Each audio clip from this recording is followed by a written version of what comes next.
বন্ধুরা আমরা সবশেষে আয়রনহার্ট সিরিজের মধ্যে ম্যাফিস্টোকে দেখতে পেয়ে যাই। এই ক্যারেক্টারটিকে নিয়ে মার্ভেল সিনেমাটিক ইউনিভার্সের মধ্যে অনেক আগে থেকেই পরিকল্পনা চলছিল, কিন্তু আমরা সবশেষে এই ক্যারেক্টারটিকে এখন দেখতে পেয়েছি এবং মার্ভেল সিনেমাটিক ইউনিভার্সের মধ্যে এই ক্যারেক্টারটি খুবই জরুরি, কারণ এই ক্যারেক্টারটির সাথে কানেক্টেড রয়েছে মাল্টিভার্স সাগার মেন ভিলেন ডক্টর ডুমের সাথে। আসলে কে হলো এই ম্যাফিস্টো এবং এর অরিজিনই বাকি এবং তার পাওয়ারের সোর্সই বাকি, এবং সব থেকে বড় প্রশ্ন হলো এই যে এটি কি একটি শয়তান নাকি সে ডিসি ইউনিভার্সের একটি লুসিফারের মতো ক্যারেক্টার। চলুন বন্ধুরা এবার এই ভিডিওটিকে শুরু করা যাক। সব থেকে প্রথমে জানা যাক লুসিফার কি হেলের রুলার। এর উত্তর হলো হ্যাঁ, সে আসলেই একটি হেলের রুলার, কিন্তু এখানে কিছুটা পরিমাণে টুইস্ট রয়েছে। আসলে ম্যাফিস্টো যে হেলের মধ্যে বসবাস করে সেটি এক প্রকারের সেপারেট ডাইমেনশন, যার নামকে সে নিজেই হেল দিয়েছিল। এটি আসলে মাইথোলজির মধ্যে দেখানো দা হেল নয়, অর্থাৎ ম্যাফিস্টো বেসিক্যালি হেল নামক ডাইমেনশনের মধ্যে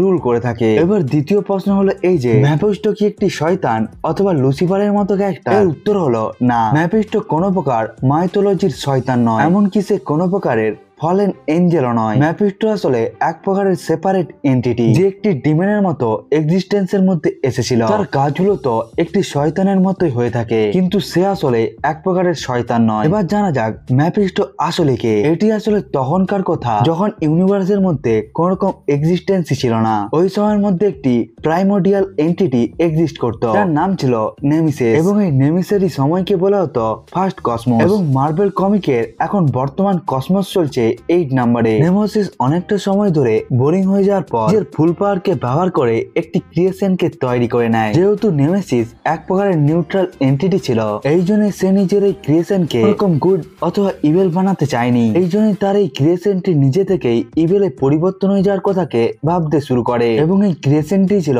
ম্যাফিস্টো এবং তার প্রজাতির বিং। নেমেসিস যখন তাদের এই ইভেলনেসকে দেখে নেয় তখন সে খুবই দুঃখী হয়ে যায় এবং সে নিজের পাওয়ারকে ব্যবহার করে ম্যাফিস্টো এবং তার পুরো প্রজাতিকেই মিটিয়ে দেয়। এরপরে সে নিজেরই পাওয়ারকে ব্যবহার করে নিজেকেই শেষ করে দেয়। নেমেসিসের এই জায়গার মধ্যে শেষ হয়ে যাওয়ার পর তার পাওয়ার গুলো ইনফিনিটি স্টোনের পাওয়ারের আকারকে নিয়ে নেয় এবং নতুন কসমোসের মধ্যে ম্যাফিস্টো এবং তার প্রজাতির বিংরা আবার জন্ম নিয়ে নেয়। যেহেতু নেমেসিসই তাদেরকে তাড়িয়ে দিয়েছিল, এই জন্য ইনফিনিটি স্টোন কখনোই ম্যাফিস্টোর কাছে আসবে না, এবং এই জন্য ম্যাফিস্টো কখনোই ইনফিনিটি স্টোনকে ট্র্যাক করতেও পারে না। এসব ছাড়া মার্ভেল কমিকের মধ্যে ম্যাফিস্টোর আরো অনেকগুলো অরিজিন রয়েছে, এবং এই কাহিনীটিকে ম্যাফিস্টো থ্যানোসকে বলেছিল সিলভার সার্ফারের ভলিউম 3 ইস্যু নাম্বার 45 এর মধ্যে। অর্থাৎ ম্যাফিস্টো একটি কসমিক প্রজাতি থেকে বিলংস করে, যাকে দেখতে অনেকটাই ডিমেনের মতো। অর্থাৎ ম্যাফিস্টো ওই সময় থেকে বিলংস করে যখন মানুষরা হেলের সম্বন্ধেও কিছুকে জানতো না। এবার জানা যাক ম্যাফিস্টোর পৃথিবীকে নিয়ে অবজেশন কি। মার্ভেল কমিকের মধ্যে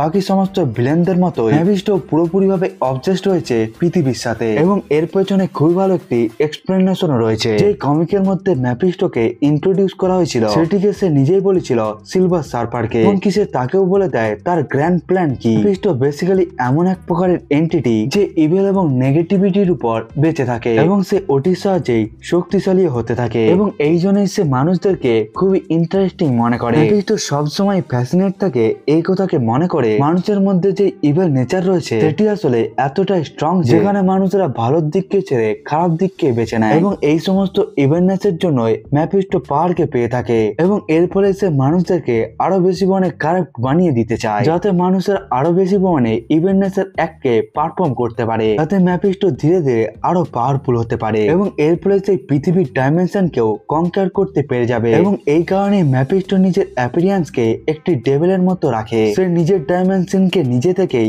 হেলের নাম দিয়ে দেয়, যাতে মানুষেরা মনে করতে পারে ম্যাফিস্টো এক প্রকারের শয়তান। এবার এখানে প্রশ্ন হলো ম্যাফিস্টো নিজের পাওয়ারকে পেয়ে থাকে ইভেন্টনেসের জন্য, তাহলে তার শত্রু কে হয়ে থাকে? এরই উত্তরকে ম্যাফিস্টো দিয়েছিল এই সিলভার সার্ফারের ইস্যু নাম্বার 3 এর মধ্যে। যখন ম্যাফিস্টো সিলভার সার্ফারকে দেখতে থাকে তখন সে সেন্স করে নেয় যে সিলভার সার্ফার একটি কারেজেস বিং, এবং তার হার্ট পুরোপুরি ভাবেই একটি পিওর, এবং এই জন্যই ম্যাফিস্টো এতটাই রেগে যায় যে তার ফলে সে সিলভার সার্ফারকে মারার জন্যই বেরিয়ে পড়ে, যার ফলে আমরা জানতে পেরে যাই যে ম্যাফিস্টো ভালো মানুষ এবং পিওর হার্টদেরকে খুবই বেশি পরিমাণে ঘৃণা করে। তার হিসেবে যত যতক্ষণ পর্যন্ত ভালো মানের মানুষ থাকবে ততক্ষণ পর্যন্ত সে ইউনিভার্সের মধ্যে পুরোপুরি ভাবে ডমিনেন্স করতে পারবে না। এই জন্যই সে ওই সমস্ত পিওর হার্ট থাকা বিংগুলোকে মেরে দেয় অথবা সে তাদেরকে খারাপ বানানোর চেষ্টা করতে থাকে ভিন্ন ভিন্ন ধরনের ডিল এবং স্কিমকে দিয়ে। আমরা ম্যাপিস্টোকে মার্ভেল সিনেমাটিক ইউনিভার্সের মধ্যে ফেজ 6 এর মধ্যে দেখেছি, যেখানে পাওয়ার তো অন্য একটি লেভেলের মধ্যেই পৌঁছে গিয়েছে এবং এখন ম্যাপিস্টো কেমন ভাবে সার্ভাইভ করবে। আসলে ম্যাপিস্টো কিং অফ হেল অর্থাৎ হেল লর্ড ছিল মিলিয়ন মিলিয়ন বছর ধরে। এই জন্যই ম্যাপিস্টো তো এত বেশি পরিমাণে পাওয়ারফুল তো যে আনবাউন্ড ঘোস্ট রাইডার অর্থাৎ স্পিরিট অফ দ্য ভেঞ্চারকে অর্থাৎ জেরাথসকে সে লক্ষ বছর ধরে নিজের কাছে বন্দি রেখেছিল। অবশ্যই ক্রিয়েশন থেকে বিলংস করার জন্য ম্যাপিস্টোর কাছে মিলিয়ন বছরের এক্সপিরিয়েন্স রয়েছে। এরপরে ম্যাপিস্টো যদি নিজের রেলমের মধ্যে বসবাস করে তাহলে সে গ্যালাক্টাসের সমান পাওয়ারফুল হয়ে থাকে, অর্থাৎ সে গ্যালাক্টাসকে অতি সহজেই টক্কর দিতেও পারবে। সে নিজের রেলমের মধ্যে রিয়েলিটির সুপ্রিম মাস্টার, অর্থাৎ সে যে কোনো লেভেলের মধ্যে পৌঁছে গিয়ে নিজের রিয়েলিটিকে পরিবর্তন করতে পারে এবং সে ম্যাজিকের মধ্যেও খুবই বেশি পারদর্শী। এর সাথে সে একটি ইমমর্টাল বিং এবং তার সব থেকে বড় পাওয়ার হলো সে সোলকেও ম্যানিপুলেট করতে পারে। এই কারণে ম্যাপিস্টো কোন রকম দুর্বল একটি ক্যারেক্টার নয়। কিন্তু এখানে প্রশ্ন হলো এই যে মার্ভেল সিনেমাটিক ইউনিভার্সের ফিউচার কেমন ভাবে ম্যাপিস্টো হতে পারে। ম্যাপিস্টো হলো সেই সমস্ত ক্যারেক্টারদের মধ্যে একজন যার কাহিনী জুড়ে রয়েছে অনেক এমসিউর মধ্যে থাকা মেইন ক্যারেক্টারদের সাথে, যার মধ্যে রয়েছে ডক্টর ডুম, ডক্টর স্ট্রেঞ্জ এবং ঘোস্ট রাইডারের মতো ক্যারেক্টার রয়েছে। ডক্টর ডুমেরই আসলে অরিজিন স্টোরি যুক্ত রয়েছে ম্যাপিস্টোর সাথে। আসলে আমরা সবাই জানি যে ডক্টর ডুম ছেলে ছিল একটি ডক্টর এবং একটি উইচের ছেলে, বিলংস করত রোমানি ট্রাইব থেকে এবং তার ট্রাইবের লোকেরা বিলংস করত ল্যাথবেরিয়াম শহর থেকে এবং তারা নিজেরাই লুকিয়ে লুকিয়ে বেড়াচ্ছিল নিজেদের শহরের মধ্যে থাকা ব্যারেনদের কাছ থেকে। এরপরে ডক্টর ডুমের মা একদিন ম্যাপিস্টোর সাথে ডিল করে এবং সে তার কাছ থেকে কিছু পাওয়ারকে চেয়ে নেয়, যে পাওয়ারকে সে ব্যবহার করে ল্যাথবেরিয়ামের মধ্যে থাকা সে সমস্ত সোলজার গুলোকে মারতে শুরু করে দেয়। কিন্তু তখনই ডক্টর ডুমের মা বুঝতে পেরে যায় যে ওই পাওয়ারের পরিবর্তে ম্যাপিস্টো ওই গ্রামের মধ্যে থাকা সমস্ত বাচ্চাদেরকেই মেরে দিয়েছে। কিন্তু ডক্টর ডুমের মা এটিকে আর সহ্য করতে পারেনি এবং এই জন্যই সে পুরোপুরি ভাবেই থেমে যায়। এই জন্যই গ্রামের লোকেরা ডক্টর ডুমের মাকেই মেরে দেয়। কিন্তু এই জায়গার মধ্যে ম্যাপিস্টো নিজেকে থামায়নি, সে ডক্টর ডুমের মায়ের আত্মাকে বন্দি বানিয়ে নেয় এবং সে তার সোলকে যন্ত্রণা দিতে থাকে। কিন্তু এরপরে যখন ডক্টর ডুম ল্যাথবেরিয়ামের রাজাদের পরিবর্তন হয়ে যায়, নিজের ডার্ক আর্টকে ব্যবহার করে, তখন সে ডেকে নেয় ম্যাপিস্টোকে, যে তার সাথে ডিল করতে থাকে।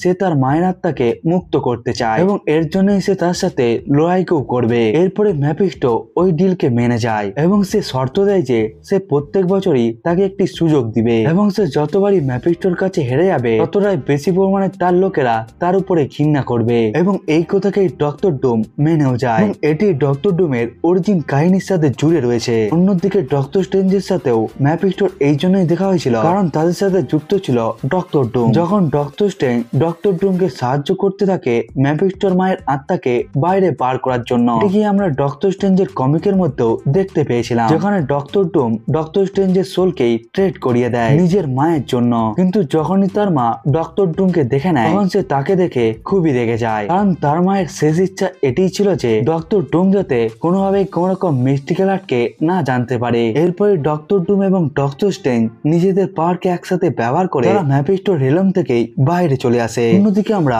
ম্যাপিস্টোর সাথেও ঘোস্ট রাইডারের কাহিনীকে দেখতে পাই। ঘোস্ট রাইডার যার আসল নাম হলো জনি ব্লেজ, সে নিজেই ডিল করেছিল ম্যাপিস্টোর সাথে, কিন্তু এই ডিলের শেষে ম্যাপিস্টো জনি ব্লেজকে স্পিরিট অফ দ্য ভেঞ্চার জেরাথসের সাথেই বন্ড বানিয়ে দেয়। এর সাথে সাথে এটিকেও শুনতে পাওয়া যাচ্ছে যে মার্ভেল এখন মিডনাইট প্রজেক্টকেও চালু করে দিয়েছে। এই জন্য আমরা ফিউচারের মধ্যে ম্যাপিস্টোকে অবশ্যই একটি বড় রোলের মধ্যে দেখতে পাবো। অন্যদিকে মিডনাইট টিমের মেন রোলে থাকবে আমাদের ঘোস্ট রাইডার, যার ফলে আমরা ম্যাপিস্টোর সাথে ঘোস্ট রাইডারের শত্রুতাকে খুবই ভালোভাবে দেখতে পাবো। এবং মার্ভেল সিনেমাটিক ইউনিভার্স যদি ডক্টর ডুমের অরিজিনের মধ্যে ম্যাপিস্টোকে দেখাতে চায় তাহলে ওই মুভিটি অবশ্যই ইমোশনাল এবং কাহিনীর দ্বারা ইম্প্যাক্ট থাকবে, অর্থাৎ মার্ভেল সিনেমাটিক ইউনিভার্সের মধ্যে ম্যাপিস্টোর রোল খুবই বড় হতে চলেছে।